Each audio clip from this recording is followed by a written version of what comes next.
En la cena de Navidad, mi hijo y mi nuera dijeron que tenía un mes para encontrar otro lugar. Vendimos la casa, estás fuera. Se fueron dejándome sola. 6 meses después, mi hijo me escribió. ¿Por qué sigues ahí? Me reí. Ellos no tenían ni idea. ¿De quién compró la casa? La noche del 24 de diciembre, mientras servía el último plato de bacalao a la vizcaína que había preparado desde las 5 de la mañana, mi hijo Rodrigo dejó caer las palabras que destruirían todo lo que yo conocía como familia. Mamá, vendimos la casa. Tienes un mes para irte. El tenedor se me resbaló de las manos. Cayó sobre el plato de cerámica blanca con un sonido que aún escucho en mis pesadillas. Miré a Rodrigo, luego a Vanessa. Ella ni siquiera me miraba. Sus ojos recorrían el comedor como si estuviera calculando cuánto valdría cada mueble en una venta de garaje. ¿Cómo que vendieron? Mi voz salió quebrada. Esta es mi casa. Rodrigo se limpió la boca con la servilleta bordada que yo misma había cosido hace 30 años. Ya lo hablamos hace tiempo, mamá. Necesitamos el dinero. Los compradores quieren la propiedad vacía para febrero. Si esta historia te está removiendo algo por dentro, suscríbete al canal, porque lo que viene, nadie lo vio venir. Vanessa finalmente habló, con esa voz dulce y venenosa que había perfeccionado durante 12 años de matrimonio con mi hijo. Seguro encuentras un lugar bonito, suegrita. Hay residencias muy cómodas para personas de tu edad. Personas de tu edad. Como si mis 67 años me convirtieran en un mueble viejo que ya no servía. Pero, Rodrigo, esta casa... Las palabras se me atragantaban. Aquí naciste, aquí tu padre y yo. Por favor, no lo hagas más difícil. Rodrigo se levantó de la mesa. El árbol de Navidad que había decorado durante 2 días parpadeaba detrás de él con lucecitas rojas y doradas. Todo parecía una broma macabra. Ya está decidido.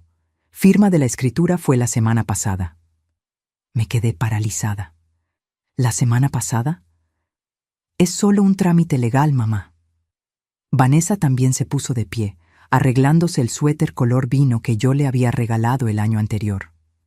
La casa está a nombre de Rodrigo desde hace 3 años. ¿Recuerdas? Firmaste los papeles para ayudarnos con el banco. Claro que recordaba. Me habían dicho que era para un préstamo, que yo seguiría siendo la dueña, que era solo un favor. ¿Dónde están Santiago y Emilia?, pregunté de repente. Mis nietos. Dijeron que vendrían a cenar. Rodrigo evitó mi mirada. Están con los papás de Vanessa. Pensamos que era mejor así. Mejor. ¿Mejor para quién? Se fueron 10 minutos después. Ni siquiera probaron el flan napolitano que había preparado. Ni tocaron los romeritos.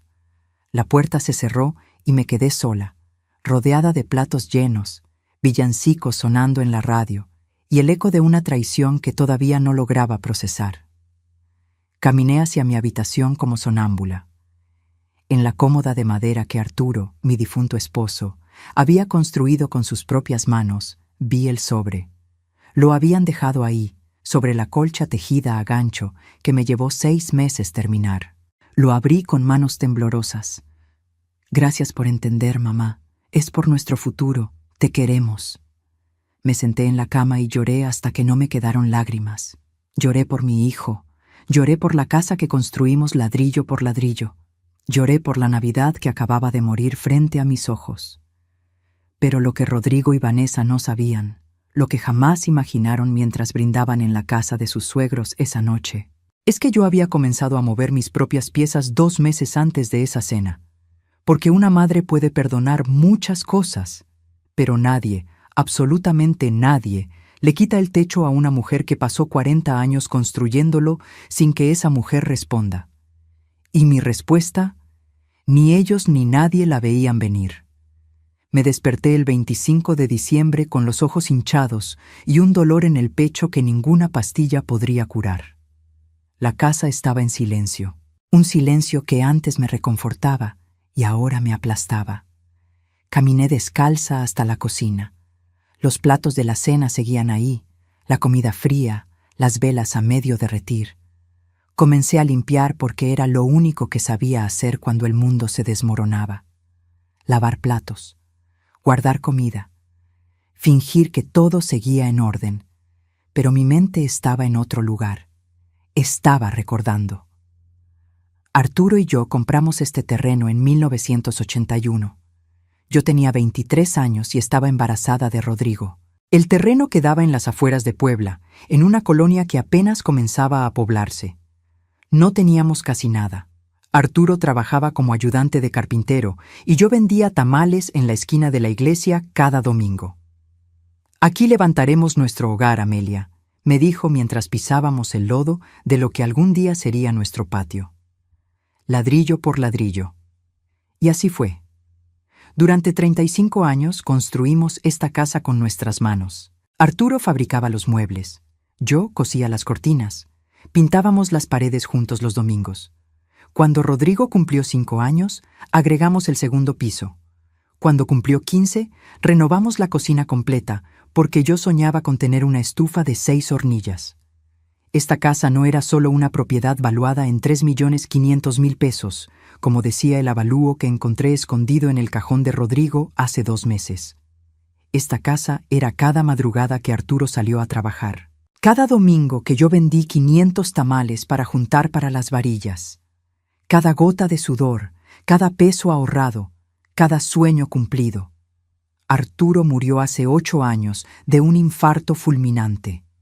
Cayó en su taller mientras construía una cuna para Emilia, nuestra nieta que acababa de nacer. Lo encontré ahí, con el serrucho todavía en la mano y una sonrisa tranquila en el rostro. Me quedé sola, con mi pensión de 4.800 pesos mensuales y esta casa. Seguí trabajando hasta los 64 años, primero como costurera a domicilio y luego vendiendo gelatinas en las fiestas del barrio. No era mucho, pero era suficiente. Era mi dignidad. Rodrigo se casó con Vanessa cuando tenía 30 años. Desde el principio, mi comadre Leonor me advirtió: «Esa muchacha mide tu casa con los ojos, Amelia. No te mira a ti, mira tus paredes». Pero yo no quise escuchar. Era la mujer que mi hijo amaba. Yo solo quería que fuera feliz. Qué tonta fui. Abrí el cajón donde guardo mis documentos importantes.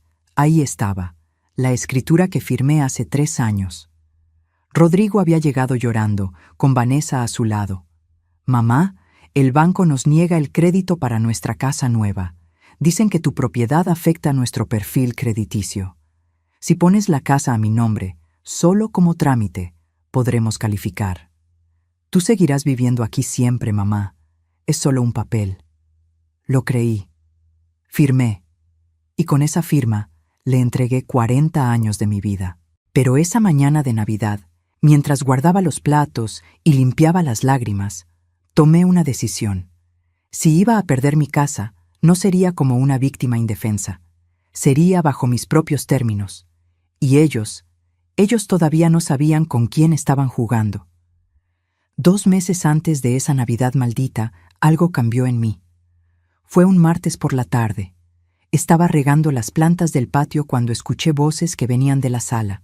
Rodrigo había venido a recoger unas herramientas del taller de su padre y había dejado su celular sobre la mesa. Vanessa estaba hablando. Su voz atravesaba la ventana abierta como un cuchillo. «Ya encontramos comprador, amor. 3.200.000. Podemos cerrar en diciembre». Me quedé paralizada con la manguera en la mano. «¿Estás segura de que mamá no sospecha nada?». Era la voz de otra mujer al teléfono. Se escuchaba en altavoz. Vanessa se rió, esa risa que yo había escuchado 1000 veces en las comidas familiares, pero que ahora sonaba diferente. Vacía. «Por favor, la vieja no entiende nada de papeles. Firmó todo lo que le pusimos enfrente hace 3 años. Cree que todavía es su casa». El agua seguía saliendo de la manguera, empapando mis zapatos, pero no podía moverme. «Además», continuó Vanessa, «Rodrigo hace lo que yo le digo. Es tan fácil manipularlo. Solo tengo que llorar un poco y hablar de nuestro futuro». Cerré la llave del agua. Mis manos temblaban. Entré a la casa por la puerta trasera, en silencio, y subí a mi habitación. Rodrigo se fue media hora después sin siquiera despedirse. Esa noche no pude dormir. Reviví los últimos 3 años como si viera una película donde finalmente entiendes quién es el villano. Las visitas que se fueron espaciando. Antes venían cada domingo a comer. Luego cada 15 días. Después, una vez al mes. Los últimos 6 meses, apenas 3 veces. Los nietos. Santiago y Emilia dejaron de visitarme hace más de 1 año. Cada vez que preguntaba por ellos, Vanessa tenía una excusa. Están con tareas. Tienen fútbol. Se durmieron temprano. Las humillaciones pequeñas que yo ignoraba porque quería mantener la paz. Vanessa entrando a mi casa y diciendo, «¡Ay, suegra! Este sillón ya está muy gastado. Deberías renovar». O peor, «Aquí huele como a casa de ancianos. ¿No puedes usar ambientador?». Una vez, hace 1 año, preparé mole para toda la familia. Me tardé 2 días. Rodrigo canceló 3 horas antes por mensaje. «Perdón, ma, surgió algo. Otro día». La comida se quedó ahí, en la mesa, esperando bocas que nunca llegaron. Pero lo peor fue cuando descubrí, husmeando en Facebook una tarde de insomnio, las fotos. Vanessa había subido imágenes de nuestra casa nueva en construcción. Una residencia moderna en una privada del norte de la ciudad. Comentarios de sus amigas. «¡Qué hermosa! ¡Lo lograron!». Yo le había dado 850,000 pesos de préstamo para el enganche de esa casa hace 2 años. «Solo por un tiempo, mamá, te lo devolvemos en 6 meses». Nunca vi un solo peso de regreso. Me senté frente a la computadora vieja que Santiago me había regalado hace años y comencé a investigar. Busqué en Google. ¿Qué pasa si alguien vende una casa que está a su nombre pero donde vive otra persona? La respuesta me heló la sangre. Si la casa estaba legalmente a nombre de Rodrigo, él podía venderla. Yo no tenía ningún derecho, a menos que... Seguí buscando. Y lo que encontré esa madrugada cambió todo.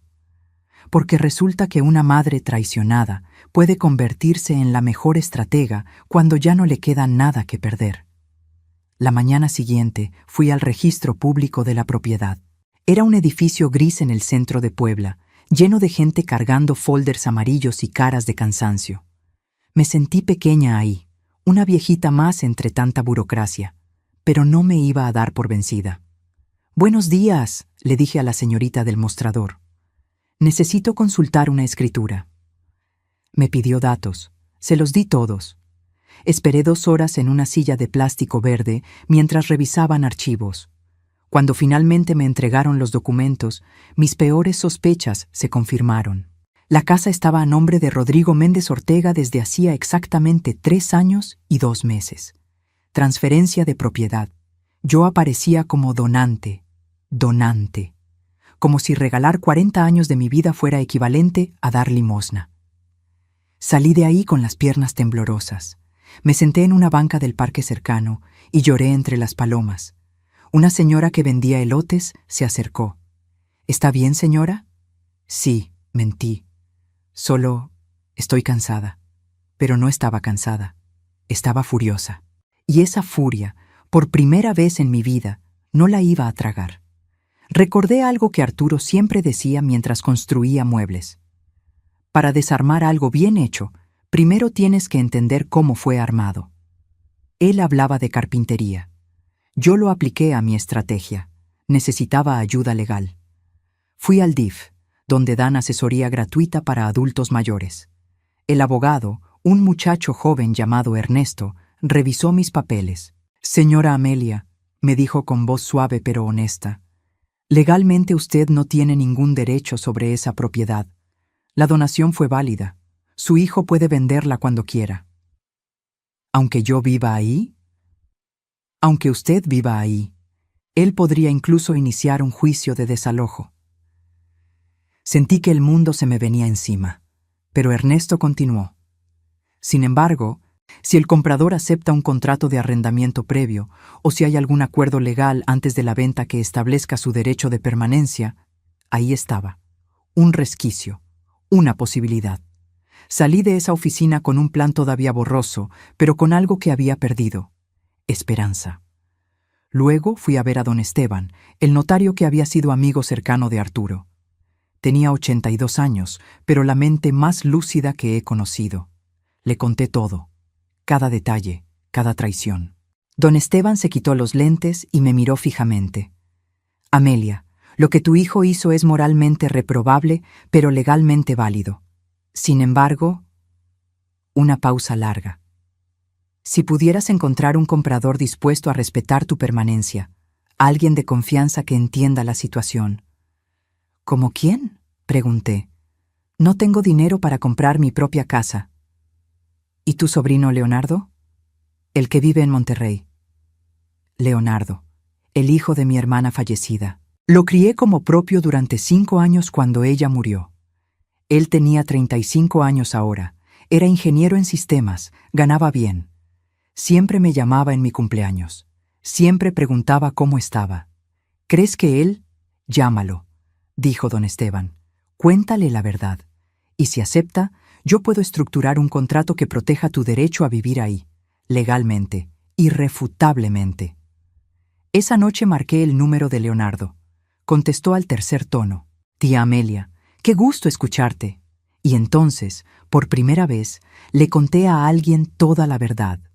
Lo que no sabía es que esa llamada no solo salvaría mi casa, salvaría mi dignidad y destruiría las ilusiones de 2 personas que creyeron que podían jugar conmigo sin consecuencias. Leonardo llegó a Puebla 3 días después de mi llamada. No avisó a nadie. Llegó directamente a mi casa un sábado por la mañana, con un maletín negro y la determinación en los ojos que heredó de su madre, mi hermana Elena.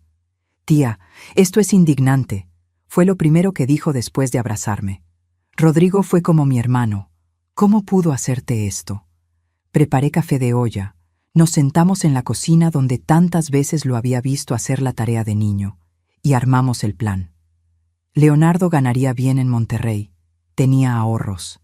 Pero comprar una casa de 3.200.000 pesos no era algo que pudiera hacer solo de la noche a la mañana. Necesitábamos ser inteligentes. Tengo 450.000 pesos, le dije, sacando la libreta donde llevaba el registro de todos mis ahorros. Es todo lo que me queda después de prestarle a Rodrigo para su casa nueva. Leonardo apretó la mandíbula. Ese dinero nunca fue préstamo, fue robo. Tenía razón, pero el pasado no importaba ahora. Solo importaba el siguiente movimiento. Don Esteban se unió a la reunión esa tarde. Entre los 3 estructuramos la estrategia. Leonardo crearía una empresa. Inversiones del Norte S.A.D.C.V. Una compañía fantasma, legal, pero imposible de rastrear hasta él. Al menos no de inmediato. Mis 450.000 pesos serían el enganche. Leonardo conseguiría un crédito empresarial por el resto. Después, con tiempo, yo le devolvería todo vendiendo las pocas joyas de oro que tenía, algunos muebles, lo que fuera necesario. Pero primero teníamos que ganarles el juego. El truco, explicó don Esteban mientras redactaba el borrador, es incluir una cláusula de arrendamiento preexistente.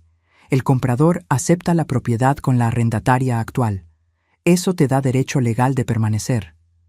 ¿Y si Rodrigo no acepta ese término? Don Esteban sonrió con picardía. Lo ocultaremos en la letra pequeña. Entre tanto tecnicismo legal, ni siquiera se darán cuenta. Además, si están desesperados por cerrar la venta antes de fin de año por razones fiscales... Exacto. La codicia los haría descuidados. Leonardo se encargó de contactar a Rodrigo. Lo hizo a través de un intermediario, un agente inmobiliario que trabajaba con su empresa. Hay un comprador interesado. Pago de contado. Cierre rápido. Pero la oferta es de 3.200.000, no los 3.500.000 que piden. Rodrigo mordió el anzuelo de inmediato. Las siguientes semanas fueron una obra de teatro perfecta. Leonardo negociaba a distancia. Yo fingía no saber nada. Rodrigo y Vanessa venían ocasionalmente a la casa, midiendo, fotografiando, probablemente planeando cómo gastarían el dinero. Una tarde, Vanessa entró a mi habitación sin tocar. «Suegra, cuando te vayas, ¿puedo quedarme con el ropero antiguo? Es que combinaría perfecto con mi nueva sala». El ropero que Arturo había construido para nuestra boda, que había barnizado 3 veces hasta dejarlo perfecto, que tenía nuestras iniciales talladas en la parte trasera. Claro, mija, le dije con una sonrisa.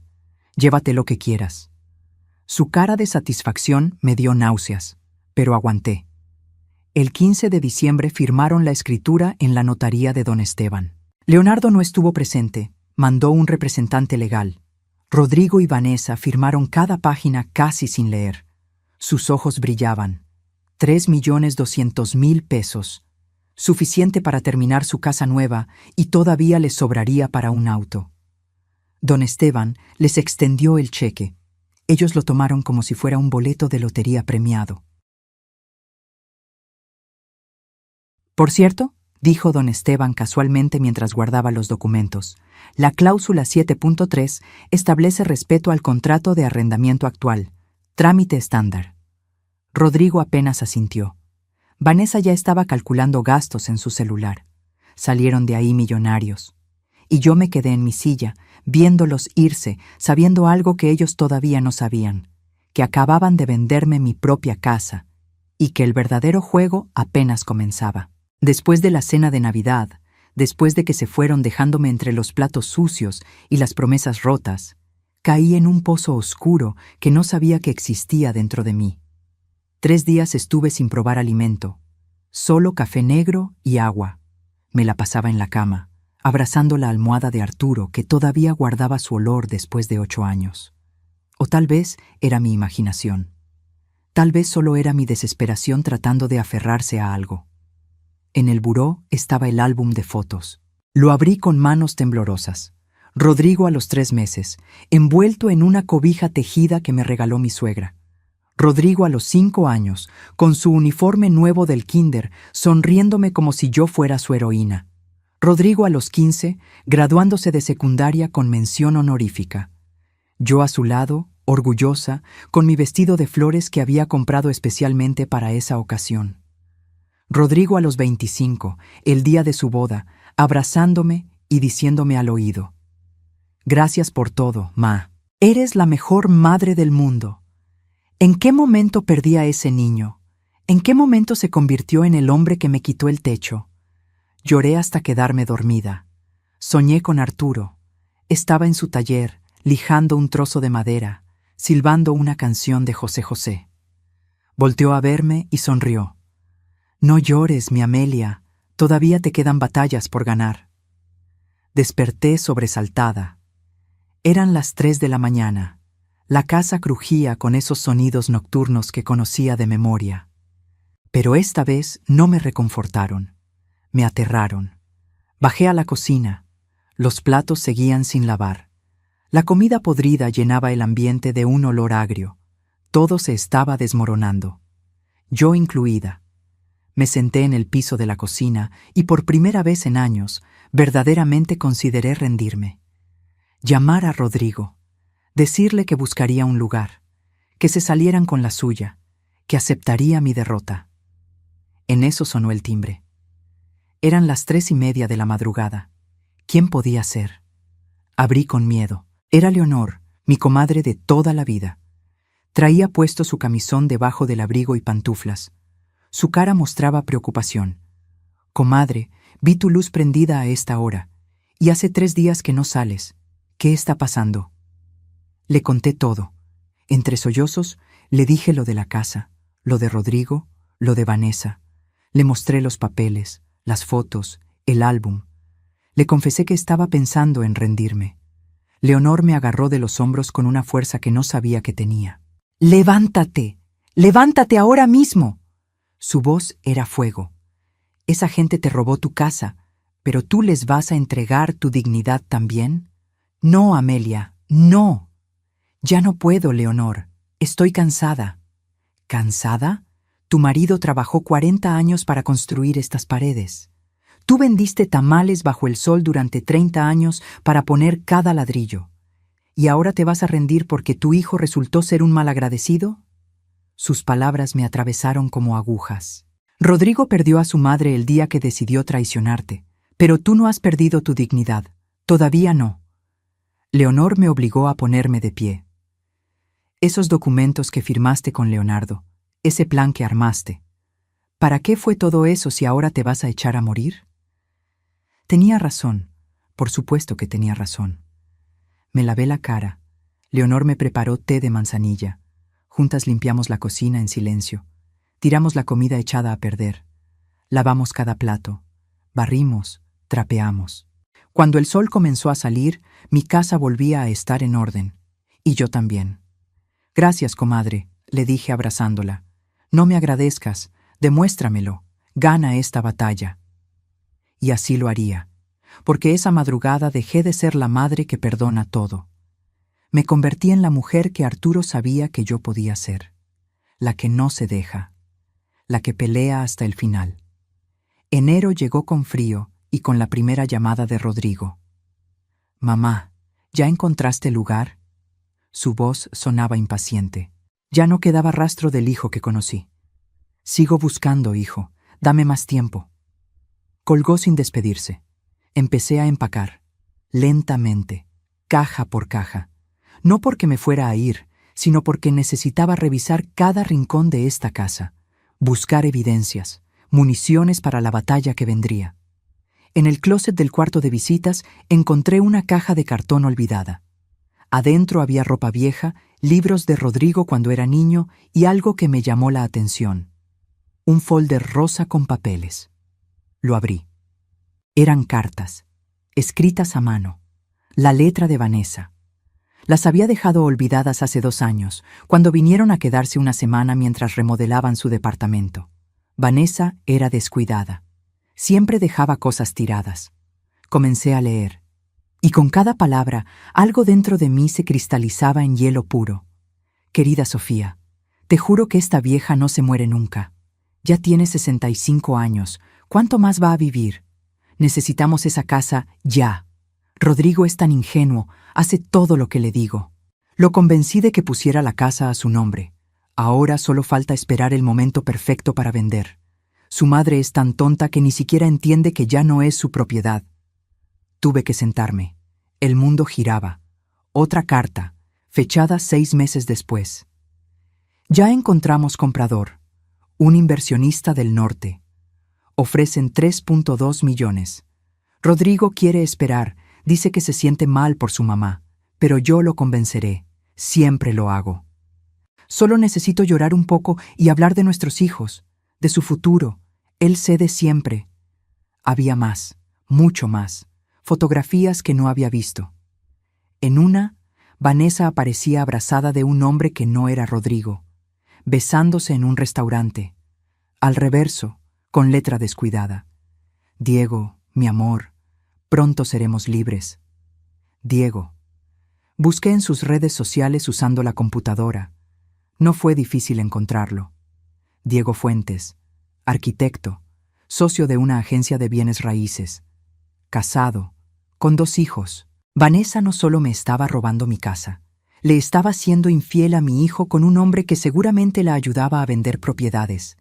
Pero había algo más en esa caja: documentos bancarios, estados de cuenta, un préstamo a mi nombre por 180,000 pesos que yo nunca autoricé, mi firma falsificada. O tal vez firmé sin darme cuenta, confiando, creyendo que era otro favor. Lo fotografié todo con mi celular. Santiago, mi nieto, me había enseñado a usar la cámara y enviar fotos por WhatsApp. Abuela, solo presionas aquí y se guarda en tu galería. Guardé cada evidencia meticulosamente. Las cartas, las fotos, los documentos bancarios, todo en un sobre manila que escondí en el lugar más seguro que conocía, dentro del colchón de mi cama, en una abertura que hice con las tijeras de costura. Llamé a Leonardo esa noche. Tío, encontré algo que cambia todo. Le envié las fotos. Escuché su respiración entrecortada al otro lado de la línea.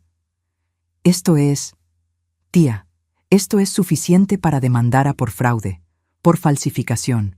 Vanessa podría ir a la cárcel. Lo sé, dije con voz tranquila, pero todavía no vamos a usar estas cartas. Las guardaremos para el momento exacto. ¿Cuál momento? Cuando llegue la hora de que ambos miren a los ojos a la persona que creyeron vencida. Cuando estén seguros de que ganaron. Ahí es cuando les mostraré quién soy realmente. Leonardo guardó silencio. Luego dijo algo que nunca olvidaré. Tía, mi mamá estaría orgullosa de ti. Y sé que el tío Arturo también lo está. Colgué y me quedé sentada en la oscuridad de mi habitación. Las pruebas estaban guardadas. El plan estaba en marcha. Leonardo era dueño de mi casa legalmente. Yo tenía derecho de permanecer por contrato. Ahora solo faltaba una cosa: que Rodrigo y Vanessa descubrieran que el castillo de naipes que construyeron con mis lágrimas estaba a punto de derrumbarse. Y yo tendría un asiento en primera fila para verlo caer. Febrero 1, la fecha límite que me dieron. Rodrigo llegó a las 9 de la mañana con Vanessa. Yo los estaba esperando en la sala, tomando café de olla, tranquila. «Mamá, ¿qué haces todavía aquí?» Rodrigo parecía genuinamente confundido. Dijimos que era un mes. «Ay, hijo, he buscado pero no encuentro lugar que me alcance con mi pensión. Dame un poco más de tiempo». Vanessa bufó. «Señora, esto es irresponsable. Los compradores van a querer entrar pronto». «Pues que esperen», dije con dulzura envenenada. «No encuentro dónde ir». Se fueron molestos. Yo me quedé sonriendo en mi taza de café. Marzo. Rodrigo llamaba cada semana. «¿Ya encontraste algo, mamá?» Siempre la misma pregunta, siempre mi misma respuesta. «Todavía busco». En abril vinieron juntos. Esta vez Vanessa perdió la compostura. «¡Ya basta! ¡Esto es ridículo! ¡Tiene 2 meses de retraso!», gritaba en mi sala, con su dedo señalándome. «No puede seguir aquí. Esta casa ya no es suya». Rodrigo trataba de calmarla. «Vanessa, por favor». «No. Tu madre nos está saboteando. ¿No lo ves? La empresa del norte está preguntando por qué no pueden tomar posesión. Nos pueden demandar». Yo permanecí sentada, tejiendo un suéter para Emilia.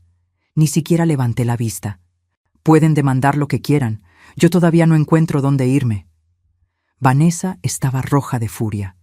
«Eres una egoísta, una vieja egoísta que solo piensa en ella». Esas palabras deberían haberme dolido. Hace meses me hubieran destrozado, pero ahora solo me daban risa por dentro, porque ella no sabía. Ninguno de los dos sabía.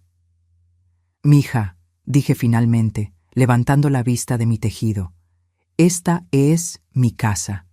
Llevo 40 años aquí. No me iré hasta que esté lista». Se fueron azotando la puerta. Escuché a Vanessa gritándole a Rodrigo en la calle. «Tu madre está loca. Haz algo».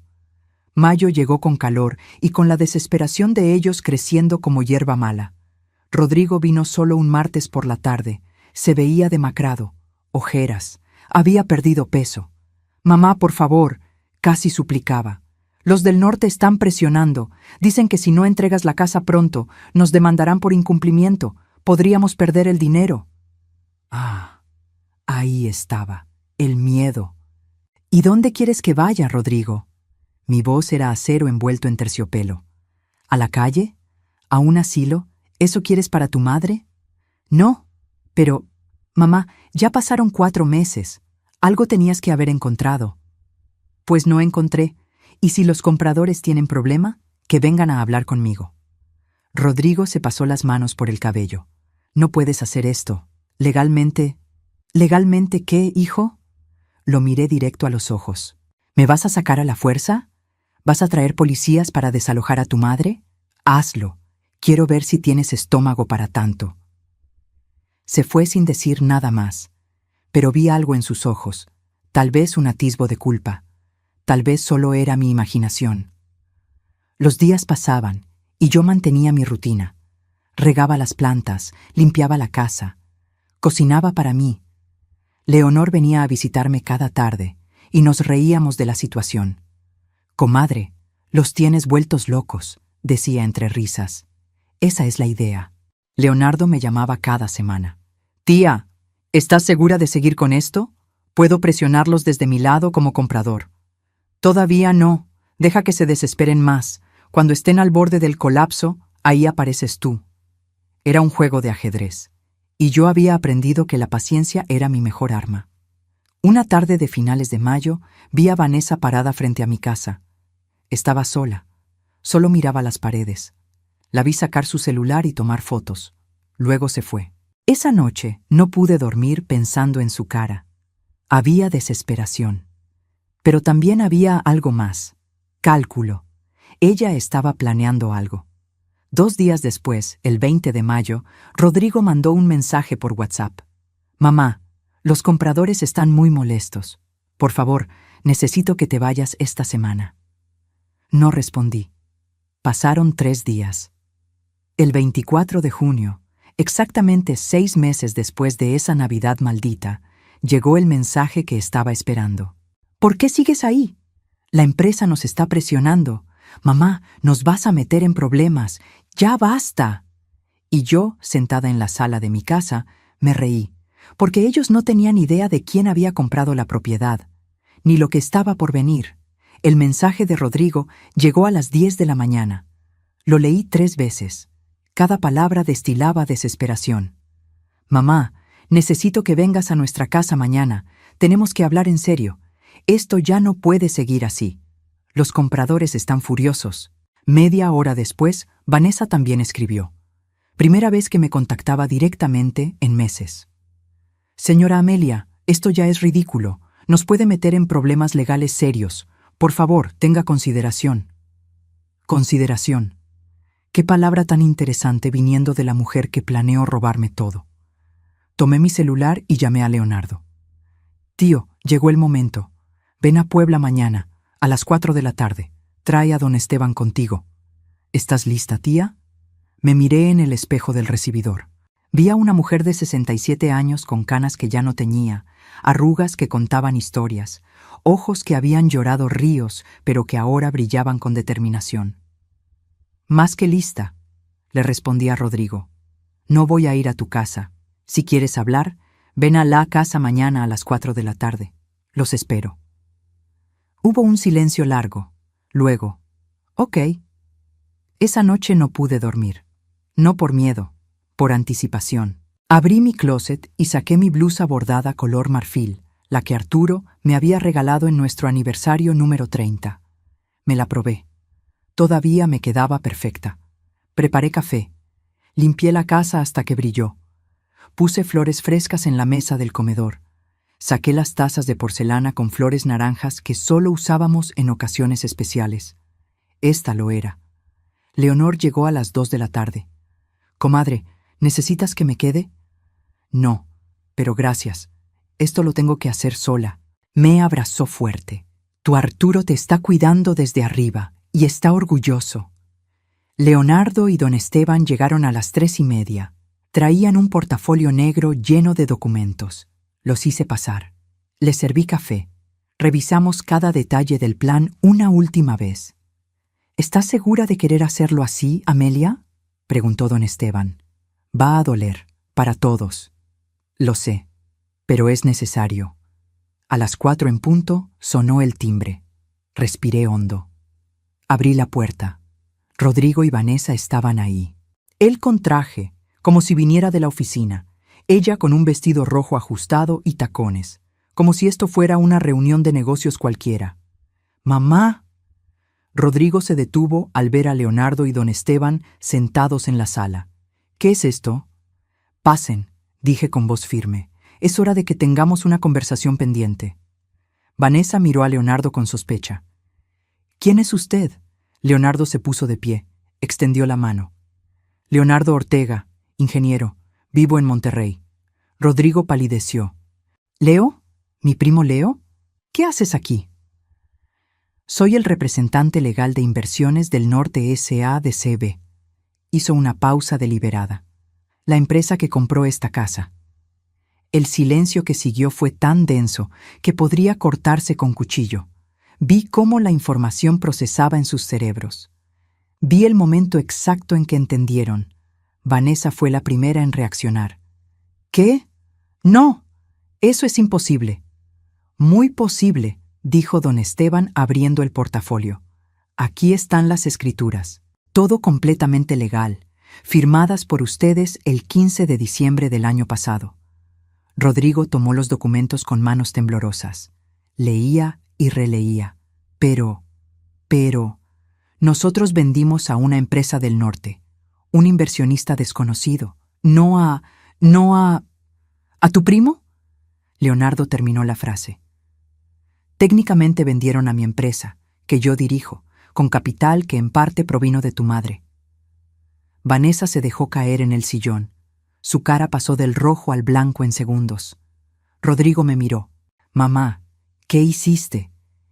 Y entonces, con una calma que sorprendió hasta a mí misma, respondí: Hijo, aprendí que a veces el amor de madre significa enseñar lecciones duras, y ustedes necesitaban aprender que no se juega con la mujer que les dio todo. Y lo que venía después iba a dolerles más que cualquier cosa que hubieran imaginado. Rodrigo seguía de pie, con los papeles en la mano, mirándome como si me viera por primera vez. O tal vez era la última vez que veía a la madre que creía conocer. «No entiendo». Su voz era un hilo.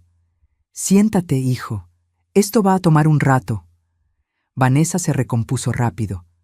«Esto es una trampa, una estafa. Vamos a demandarte por...» «¿Por qué?»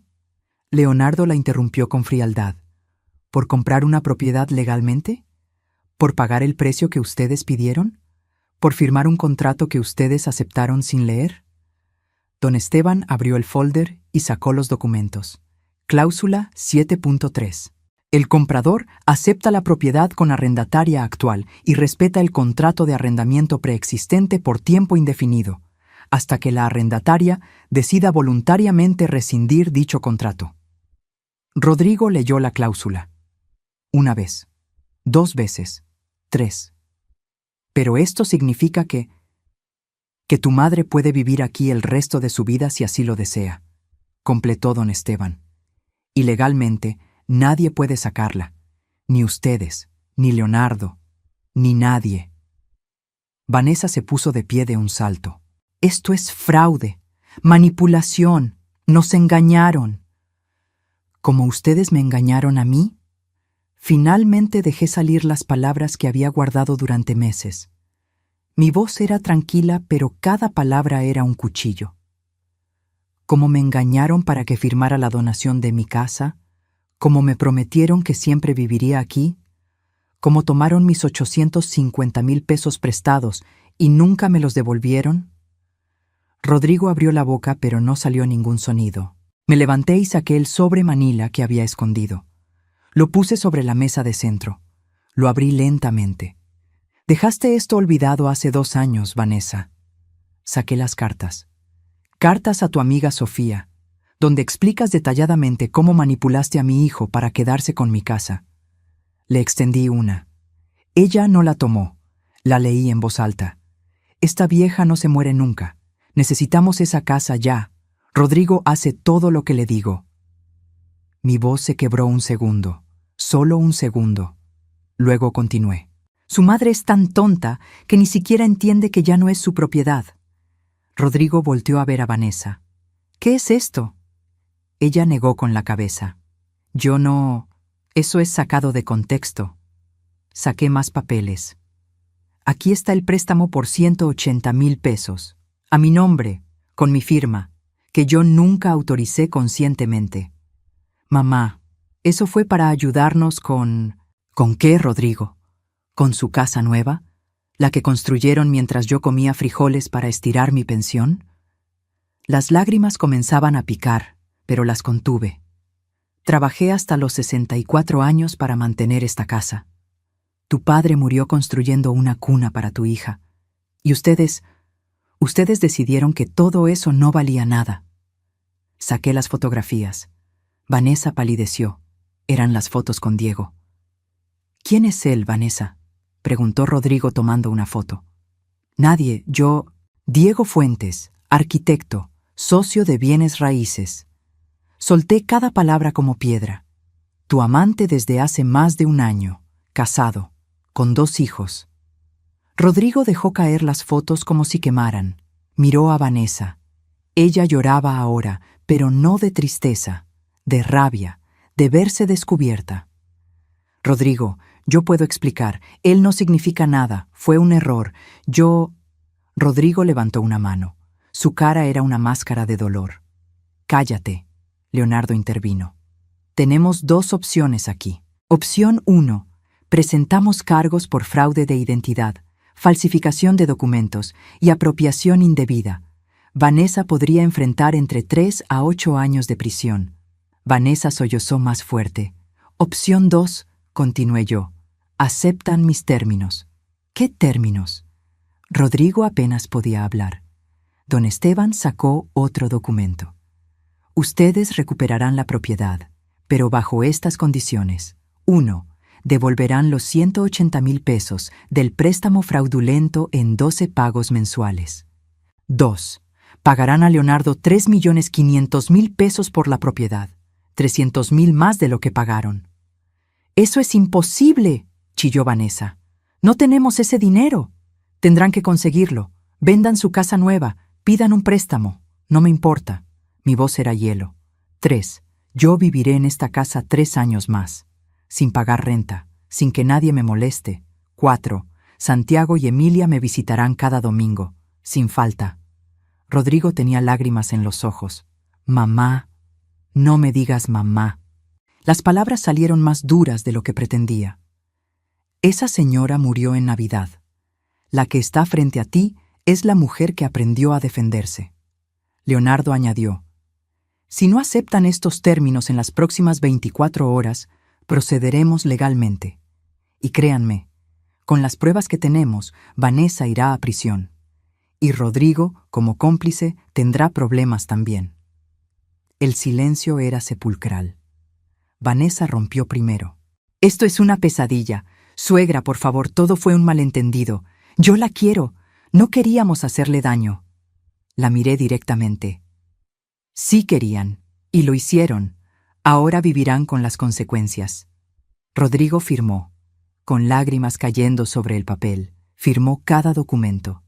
Vanessa también, temblando. Cuando terminaron, don Esteban recogió los papeles. «Tienen hasta mañana para depositar el primer pago del préstamo, 15,000 pesos». Se levantaron para irse. Rodrigo volteó antes de salir. «Mamá, lo siento, de verdad lo siento». Lo vi salir. Vi cómo cargaba el peso de sus decisiones en los hombros, y aunque parte de mí quería abrazarlo, otra parte, la parte que había aprendido a sobrevivir, simplemente cerró la puerta. Porque algunas disculpas llegan demasiado tarde, y algunas lecciones solo se aprenden a través del dolor. Cuando la puerta se cerró detrás de ellos, mis piernas finalmente cedieron. Leonardo me agarró antes de que cayera al piso. «Tía, ¿estás bien?» No estaba bien. Estaba exhausta. Temblaba. Había sostenido tanta fuerza durante tanto tiempo que ahora que todo había salido, mi cuerpo simplemente se rendía. Don Esteban me sirvió un vaso con agua. Leonor, que había estado esperando en la cocina durante toda la reunión, salió corriendo y me abrazó. «Ya pasó, comadre. Ya pasó». Pero no había pasado. Apenas comenzaba. Leonardo se quedó esa noche. Leonor también. Ninguno quería dejarme sola. Cenamos sopa de fideos que Leonor preparó. Nadie habló mucho. No había mucho que decir. Al día siguiente, a las 10 de la mañana, sonó mi celular. Era una notificación bancaria. Transferencia recibida, 15,000 pesos, de Rodrigo Méndez. Leonardo revisó su cuenta. «Tía, también depositaron el primer pago del precio de la casa, 29,000 pesos». Estaban cumpliendo. Por miedo o por arrepentimiento, estaban cumpliendo. Los días siguientes fueron extraños. Mi casa se sentía diferente. Más mía que nunca, pero también más vacía. Seguí mi rutina. Regaba las plantas, limpiaba, cocinaba. Leonor venía cada tarde a tomar café. «¿Cómo te sientes, comadre?» «No lo sé. Victoria no se siente como pensé que se sentiría». Una semana después del enfrentamiento, un sábado por la mañana, sonó el timbre. Era Rodrigo, solo. Se veía demacrado, peor que la última vez. «¿Puedo pasar?» Lo dudé. Luego abrí la puerta. Se sentó en el sillón donde se sentó 1000 veces de niño, donde hacía tarea, donde veía caricaturas. Vanessa y yo nos separamos, dijo sin preámbulo. No respondí. Ella se fue con Diego. Resultó que él también la engañaba, con otras 3 mujeres. Sonrió amargamente. Irónico, ¿no? Silencio. Los niños están conmigo, están confundidos. No entienden por qué su mamá se fue. No entienden por qué ya no vivimos en la casa nueva. Se pasó las manos por la cara. Tuve que venderla, mamá, para pagar lo que te debo, para pagar a Leonardo. No me digas mamá. Lo siento tanto. Lloró, un hombre de 42 años llorando como niño. Perdí todo, mi esposa, mi casa, mi dignidad, y lo peor es que lo merezco. Algo dentro de mí se movió. No era perdón, todavía no, pero era algo. ¿Por qué lo hiciste, Rodrigo? ¿En qué momento dejé de ser tu madre y me convertí en un obstáculo? Nunca fuiste un obstáculo. Yo me dejé manipular. Vanessa era tan convincente. Decía que necesitábamos asegurar nuestro futuro, que tú estarías bien, que era solo un papel. Levantó la vista. Pero yo sí sabía, mamá. En el fondo, yo sí sabía que estaba mal, y lo hice de todas formas. Esa honestidad brutal dolía más que las mentiras. ¿Y los niños? ¿Cómo están? Preguntan por ti, todos los días. Les dije que podían venir este domingo. Tú también puedes venir. Cada domingo, como dice el contrato.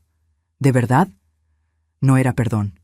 Era una puerta entreabierta, una posibilidad. Tal vez. Se fue media hora después.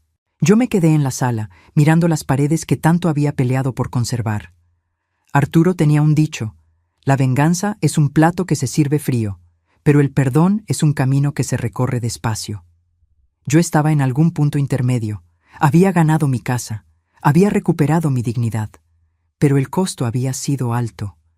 Mi relación con mi hijo estaba rota. Tal vez se podría reparar, tal vez no. Esa noche, antes de dormir, saqué una caja del closet. Era la caja donde guardaba las cosas de Arturo, su reloj, sus herramientas, una foto nuestra del día de nuestra boda, tan jóvenes, tan llenos de esperanza. Lo hice, amor, le susurré a la foto. Defendí lo nuestro, pero me siento vacía. El reloj que dejó sonaba cada hora, como siempre, constante, recordándome que el tiempo seguía avanzando y que ahora, con mi casa asegurada y mi dignidad intacta, tenía que decidir qué hacer con el tiempo que me quedaba. Si lo llenaría de rencor o si le daría una oportunidad a la redención de mi hijo. Esa decisión aún no la había tomado, pero al menos ahora era mía decisión. Los domingos se convirtieron en mi nueva rutina. Cada semana, a las 11 de la mañana, llegaban Santiago y Emilia. Rodrigo los traía y se quedaba también, silencioso, casi invisible. El primer domingo fue incómodo. Los niños entraron como si pisaran cristales rotos. Abuela. Santiago, que ahora tenía 13 años y era casi tan alto como su padre, me abrazó con fuerza. Te extrañé mucho. Emilia, de 10 años, se quedó atrás. Papá dice que ustedes tuvieron problemas. Sí, mija, pero eso es entre adultos. Ustedes no tienen culpa de nada. Preparé enchiladas verdes, su comida favorita. Vi cómo devoraban todo como si no hubieran comido en días. Rodrigo apenas probó su plato. ¿Dónde está mamá?, preguntó Emilia eventualmente. Rodrigo y yo nos miramos. Tu mamá tuvo que irse por un tiempo, dijo él. Los niños no preguntaron más. Los niños siempre saben más de lo que dicen. Durante marzo y abril vi cómo Rodrigo se desmoronaba poco a poco. Cada domingo llegaba más delgado, más cansado. Trabajaba doble turno para pagar las deudas. Había vendido el carro nuevo. Ahora venía en uno viejo que le prestó un amigo. ¿Cómo vas con los pagos?, le pregunté un domingo, cuando los niños estaban jugando en el patio. Voy al día. Es difícil, pero es lo que merezco. En mayo, Santiago me buscó en la cocina mientras lavaba los trastes. Abuela, ¿papá hizo algo muy malo? Sequé mis manos y lo miré. Tenía los ojos de Arturo, los mismos ojos nobles y confundidos. Tu papá cometió un error, mijo, un error grande, pero está tratando de corregirlo. ¿Tú lo perdonarás? No lo sé todavía. El perdón no es algo que se da porque sí, se gana. Él llora por las noches. Lo escucho. Y luego mira fotos viejas tuyas, de cuando era niño. Esas palabras me atravesaron el pecho como flechas. Junio llegó con calor sofocante y con una llamada inesperada. Era el banco. Vanessa había intentado sacar un préstamo usando mi identidad nuevamente. Pero esta vez, con todas las alertas que habíamos puesto después de descubrir el fraude anterior, la atraparon. Rodrigo llegó corriendo a mi casa esa tarde. Mamá, Vanessa está detenida. Intentó falsificar documentos otra vez. La pueden procesar. Que la procesen. Ya no es mi problema, ni tuyo. Pero los niños están mejor sin ella. Y lo sabes. Tenía razón y lo sabía. Vanessa salió bajo fianza 2 días después y desapareció. Nadie volvió a saber de ella. Rodrigo recibió los papeles de divorcio un mes después. Para Julio, algo había cambiado en Rodrigo. Seguía viniendo cada domingo, pero ahora traía cosas. Un domingo arregló la llave del fregadero que goteaba. Otro domingo podó el jardín completo. Otro pintó la reja del frente que estaba oxidada. No tienes que hacer esto, le dije. Lo sé, pero quiero hacerlo. Una tarde de agosto, mientras Santiago y Emilia veían televisión, Rodrigo y yo nos sentamos en el patio. El mismo patio donde Arturo y yo soñábamos con el futuro hace décadas. He estado yendo a terapia, dijo de repente, 2 veces por semana, con un psicólogo. ¿Sí? Me di cuenta de que nunca procesé la muerte de papá, y me dejé manipular por Vanessa porque estaba buscando llenar un vacío. No es excusa, pero es la razón. Lo escuché sin interrumpir.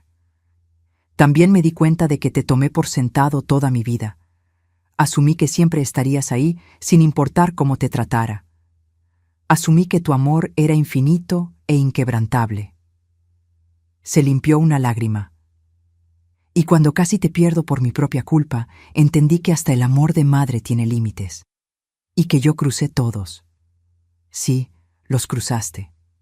¿Algún día podrás perdonarme? No te pido que sea mañana o el próximo año, pero ¿algún día? Miré el cielo. Las mismas nubes que miraba con Arturo. El mismo sol que nos vio construir esta casa, ladrillo por ladrillo. El perdón no borra lo que pasó, Rodrigo. No devuelve los 6 meses que me dejaste sola después de destrozarme en Navidad. No borra las noches que lloré pensando que mi único hijo me odiaba. Lo sé. Pero hice una pausa. Puedo darte la oportunidad de ser mejor. No para mí, para ti, para tus hijos. Sus hombros temblaron. Gracias. No merezco ni siquiera eso. Tienes razón. No lo mereces. Pero yo no soy como tú. Yo no abandono a mi familia, incluso cuando me lastiman. Esa fue la primera vez que lo vi realmente entender el peso de lo que había hecho. Y la primera vez que yo entendí que tal vez, solo tal vez, la justicia no siempre tiene que ser amarga. A veces puede mezclarse con una pizca de esperanza. Diciembre llegó otra vez. 1 año exacto desde aquella Navidad que partió mi vida en 2. Esta vez, cuando abrí los ojos el 24 de diciembre, no sentí el mismo pánico. La casa seguía siendo mía. Mi cama seguía siendo mía. Mi futuro seguía siendo mío. Me levanté temprano y empecé a cocinar. No el festín de año pasado, algo más sencillo, más real. Arroz con pollo, ensalada y flan, suficiente para 4 personas. A las 5 de la tarde sonó el timbre. Era Rodrigo con Santiago y Emilia. Los niños traían un pastel que habían decorado ellos mismos. Decía, «Te amamos, abuela», con letras torcidas de betún. Nos tardamos 3 horas haciéndolo, dijo Santiago orgulloso. Es el pastel más hermoso que he visto, dije sinceramente. Cenamos en silencio al principio. Luego Emilia empezó a contar historias de la escuela. Santiago habló de su equipo de básquetbol. La conversación fluyó como agua después de una sequía larga. Después de la cena, Rodrigo me ayudó a lavar los platos, como lo hacía cuando era niño. «Mamá», dijo mientras secaba una taza, «sé que dijiste que no me llamaras así, pero ¿puedo intentarlo otra vez? ¿Puedo intentar ser tu hijo otra vez?» Lo miré. Vi al hombre de 42 años que había cometido errores terribles, pero también vi al niño de 5 años que me decía «te amo» antes de dormir. Vi 30 años de recuerdos entre esos dos momentos. «Puedes intentarlo», dije finalmente. «No prometo nada, pero puedes intentarlo». Se le llenaron los ojos de lágrimas. «Es todo lo que pido». Esa noche, cuando se fueron, no me sentí vacía como el año anterior. Me sentí en paz, no completa. Tal vez nunca volvería a sentirme completa como antes, pero en paz. Enero pasó, febrero, marzo. Los domingos seguían siendo sagrados. Rodrigo nunca faltaba. Seguía pagando sus deudas religiosamente. Había vendido todo lo que tenía de valor para cumplir con Leonardo. En abril me enteré de que había empezado a trabajar en un proyecto comunitario, ayudando a adultos mayores con trámites legales. «Para que nadie más pase por lo que tú pasaste», me explicó. No era suficiente para borrar lo que hizo, pero era algo. En mayo, Leonardo vino de visita. Nos sentamos los tres en la sala, Rodrigo, Leonardo y yo. «Tía, Rodrigo ha cumplido con todos sus pagos. Ya solo le faltan 8 meses». Rodrigo asintió, exhausto pero cumplidor. «He estado pensando», continuó Leonardo, «que cuando termine de pagar, en diciembre, yo le devolveré la propiedad, pero con una condición, que redacten una escritura donde tú, tía, mantengas el derecho de permanencia de por vida, legal, inamovible, sin importar quién sea el dueño». «Leonardo, no tienes que», empezó Rodrigo. «Sí tengo que, porque mi tía me salvó cuando mi madre murió, y porque es lo correcto». Rodrigo lloró, otra vez. Parecía que ese año había llorado más que en toda su vida. En junio, algo inesperado pasó. Santiago, mi nieto, ganó un concurso de escritura en la escuela. El tema, la persona que más admiro. Escribió sobre mí. «Mi abuela es la mujer más fuerte que conozco. Cuando todos la abandonaron, ella se mantuvo de pie. Cuando le quitaron todo, ella peleó por recuperarlo. Y cuando podía vengarse, ella eligió dar otra oportunidad.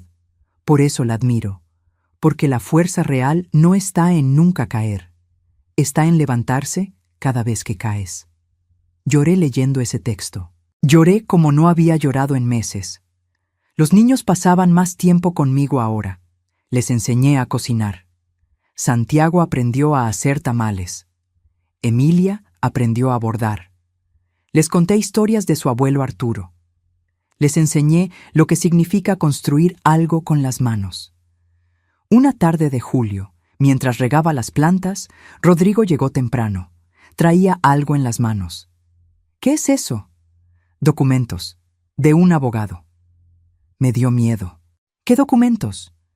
«Le he pedido al juez que oficialmente te nombre tutora legal de Santiago y Emilia en caso de que algo me pase, que esta casa sea su herencia garantizada, y que tú tengas control total de sus finanzas hasta que sean mayores de edad».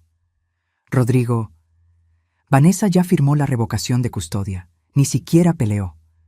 Los niños son míos legalmente, y quiero que tú seas quien los proteja si yo no puedo. No va a pasar nada. Pero si pasa, quiero que estén seguros, con alguien que realmente los ama». Me miró a los ojos, con su abuela. Firmé los documentos con manos temblorosas. Octubre llegó con noticias. Leonardo había conocido a alguien, una muchacha de Monterrey. Iban a comprometerse. Me invitó a la boda para febrero del año siguiente. Y Rodrigo, mi hijo que me traicionó, que me destruyó, que me obligó a pelear por mi propia casa, me pidió si podía acompañarme a la boda. «Como tu hijo», dijo, «si todavía me consideras uno». «Todavía estoy trabajando en eso», le respondí honestamente. «Pero sí, puedes acompañarme. Porque el perdón no es un interruptor que se enciende de la noche a la mañana. Es un camino largo, doloroso, lleno de piedras. Pero es un camino que decidí empezar a caminar. 24 de diciembre. 2 años después de aquella Navidad que lo cambió todo. Esta vez, la mesa estaba puesta con todo el amor que antes ponía, pero con toda la sabiduría que ahora tenía. No era la mesa de una mujer ingenua que confiaba ciegamente. Era la mesa de una mujer que había aprendido que el amor también debe protegerse a sí mismo. Rodrigo llegó con los niños a las 6 de la tarde. Santiago tenía 14 años ahora, casi un hombre. Emilia, 11, ayudó a poner la mesa sin que se lo pidiera. La cena fue sencilla: pavo horneado con mole, arroz rojo, ensalada y el ponche navideño que Arturo amaba. Las velas estaban encendidas. El árbol parpadeaba con las mismas lucecitas de siempre. Pero todo era diferente. «Abuela, ¿puedo decir algo?» Santiago levantó su copa de ponche. «Claro, mijo. Quiero brindar por ti, por enseñarnos que está bien poner límites, por mostrarnos que el amor no significa dejarse pisotear, y por darnos una segunda oportunidad a todos». Rodrigo agregó, con voz quebrada: «Por la mujer más valiente que conozco, que me enseñó la lección más dura de mi vida, y que aún así no me abandonó completamente». Emilia sonrió. «Por las mejores enchiladas del mundo, y por las historias del abuelo Arturo». Yo levanté mi copa. «Por esta familia rota que está aprendiendo a sanar, despacio, con grietas visibles, pero sanando». Brindamos. Durante la cena, Rodrigo sacó un sobre. «¿Qué es esto?» «Ábrelo». Adentro había un cheque. Por 180,000 pesos, el préstamo que sacaron a mi nombre hacía años. «Es el último pago, con intereses. Ya no te debo nada, mamá. Bueno, sí te debo. Te debo toda una vida. Pero económicamente estamos a mano». Guardé el cheque. «Lo voy a poner en una cuenta para los niños, para su universidad». «Gracias». Después de la cena, Rodrigo me ayudó a guardar todo mientras los niños veían una película en la sala. «Mamá, ¿puedo preguntarte algo?» «Dime». «¿Me has perdonado?» La pregunta colgó en el aire, la pregunta que había evitado responder durante 2 años. «No del todo», dije honestamente. «Todavía hay días en que recuerdo esa Navidad y me duele. Todavía hay noches en que me pregunto cómo mi hijo pudo hacerme eso». Vi su rostro caer. «Pero», continué, «también veo al hombre en que te has convertido, al padre presente, al hijo que está tratando, y aunque no he olvidado, estoy aprendiendo a perdonar, poco a poco». «¿Es suficiente?» «Es lo que hay, y tendrás que aceptarlo», asintió. «Lo acepto. Tomaré lo que me des». Esa noche, cuando se fueron, me quedé sola otra vez, pero esta soledad era diferente. No era la soledad del abandono, era la soledad de la paz. Subí a mi habitación y abrí el cajón donde guardaba las cosas de Arturo. Saqué su foto. «Lo logré, amor. Defendí nuestra casa, defendí mi dignidad y le di a nuestro hijo la oportunidad de ser mejor». El reloj dio las 12 campanadas. Navidad oficial. Me asomé por la ventana. La calle estaba iluminada con luces navideñas, familias entrando y saliendo de casas, risas, música, vida. Mi casa, las paredes que construimos ladrillo por ladrillo, seguía en pie. Igual que yo. Porque la verdadera fortaleza no está en nunca caer, está en levantarse cada maldita vez que te tumban, en poner límites cuando el mundo te pide que te calles, en defender lo tuyo cuando todos esperan que te rindas, y en darle una segunda oportunidad al amor, no porque sea fácil, sino porque es humano. Hoy es sábado por la mañana. Estoy sentada en el patio de mi casa, la casa que casi pierdo, la casa que recuperé con astucia y lágrimas, tomando café de olla mientras veo a Santiago enseñarle a Emilia cómo barnizar madera. Así, con movimientos parejos. Igual que nos enseñó la abuela, dice Santiago con esa paciencia que heredó de su abuelo. Tengo 69 años ahora, 2 años más que cuando todo explotó. 2 años que se sienten como una vida entera. La semana pasada empecé a dar pláticas en el centro comunitario del barrio. Me invitaron a hablar sobre fraude familiar y protección patrimonial para adultos mayores. Fui con miedo. Pensé que nadie iría. Llegaron 70 personas. 70 mujeres y hombres mayores con historias similares a la mía. Hijos que manipulaban, nueras y yernos que robaban. Familias que abusaban de la confianza. Les conté mi historia, sin vergüenza, sin ocultar nada. Firmé los papeles por amor, les dije, porque confiaba, porque una madre quiere creer que su hijo nunca le haría daño, y esa confianza me costó todo. Vi lágrimas en sus ojos, vi reconocimiento, pero también les digo esto, no están solos y no están indefensos. La ley tiene herramientas, ustedes tienen derechos, y sobre todo, ustedes tienen dignidad. No la pierdan. Después de la plática, 3 mujeres se me acercaron con casos casi idénticos al mío. Las conecté con don Esteban. Ahora él y Leonardo crearon un programa de asesoría legal gratuita para adultos mayores en situación de fraude familiar. Rodrigo trabaja como voluntario ahí cada sábado. Es su forma de pagar lo que hizo, no solo a mí, a todos los que sufrieron lo mismo. Los domingos seguimos siendo nuestro día sagrado. Ya van 2 años sin faltar. Santiago está por entrar a la preparatoria. Emilia está aprendiendo a tocar guitarra. Rodrigo está construyendo una vida nueva, más modesta, más honesta. ¿Somos la familia perfecta? No. Tenemos grietas, tenemos silencios incómodos, tenemos días en que el pasado se asoma y duele, pero estamos aquí, presentes, intentándolo. La boda de Leonardo fue hermosa. Conocí a su esposa, Mariana, una muchacha dulce que me abrazó y me dijo, Leonardo me contó todo lo que hizo por usted, pero él dice que usted hizo mucho más por él. Éramos familia, le dije. Eso es lo que la familia hace. Hace un mes, Rodrigo me preguntó si podría poner la casa a nombre de los nietos cuando yo ya no esté, con un fideicomiso que les impida venderla hasta que ambos tengan 30 años, para que tengan un lugar seguro siempre. Me parece bien, le dije, pero yo firmaré esos papeles, yo, nadie más. Por supuesto, mamá. Mamá. Ya me llama mamá otra vez, y ya no me duele tanto escucharlo. Esta mañana, mientras regaba las plantas del patio, encontré algo. Una mariposa monarca posada en las flores que sembré. Arturo siempre decía que las monarcas eran almas que volvían a visitarnos. ¿Eres tú, amor?, le pregunté a la mariposa. Voló en círculos alrededor de mi cabeza y luego se fue. Tal vez era él. Tal vez solo era una mariposa. Pero me gusta pensar que me estaba diciendo que hice lo correcto, que está orgulloso de la mujer que aprendió a pelear, que está orgulloso de la madre que supo poner límites sin dejar de amar. Si mi historia tocó algo dentro de ti, si conoces a alguien que está pasando por algo similar, déjame un comentario. Cuéntame desde dónde me estás escuchando. Comparte tu historia si te animas, porque el silencio es lo que permite que estos abusos continúen. Dale like si crees que los adultos mayores merecen respeto, no solo amor.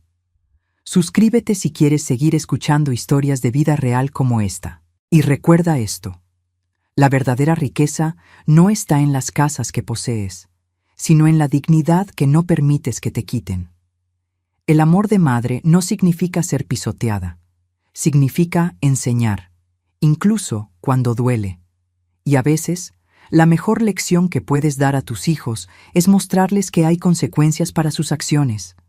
Gracias por escucharme, gracias por estar aquí, y que ninguno de ustedes tenga que pasar por lo que yo pasé, pero si lo hacen, que tengan la fuerza para levantarse.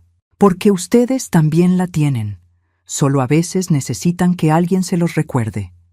Yo soy Amelia, tengo 69 años, vivo en la casa que construí con mi esposo ladrillo por ladrillo, y nadie, absolutamente nadie, me la quitará otra vez.